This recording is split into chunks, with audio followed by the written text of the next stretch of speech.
Orada. Arkada orada. Çok yerlerde götürüyor.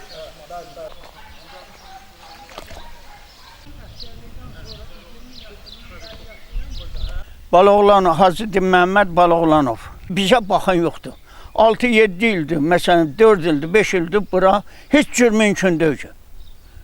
Heç cür baxan yoxdur. Yağış yağanda su çıxır evimizə. Yağış yağanda su yoldan getmək mümkün deyil. Bura çökəkdir.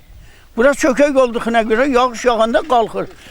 Az qala o transformatorun içinə su girər. Ağca qanadlar, ondan sonra söz yox, indi hər yerdə ağca qanadı var, mən onu demirəm.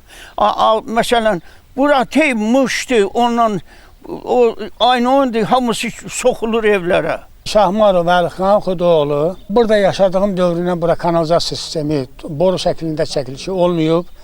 Hər kəs küçəyə axıdılıb. Küçəyə axıdıldığı üçün burada çoxlu belə deyirlər, milçəklər, həşəratlar falanlar dolu çox olur və kanalizasiya boyu ki, axır kanalizasiya, həmən kanalizasiya boyu da bütün qamış hər yeri basıb. Fətullayev Aqil Əvəzoğlu, Şirvan şəhər Vidal küçəsində yaşayıram.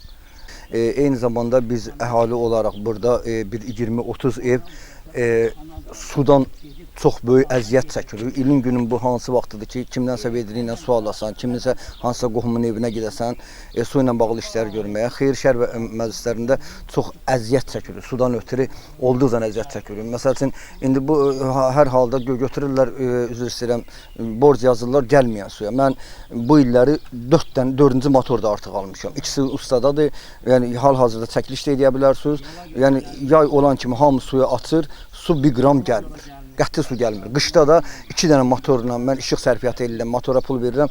İşıq sərfiyyatı ilə su gücünə də su məsələsi olduqca çətindir. Su kanalizasiya məsələsi kanalizasiyada antisantarlıq yaradır. Yəni ağzı qanadların vasitəsilə xəstəliklər yaranır, həyətdə oturmalıdır.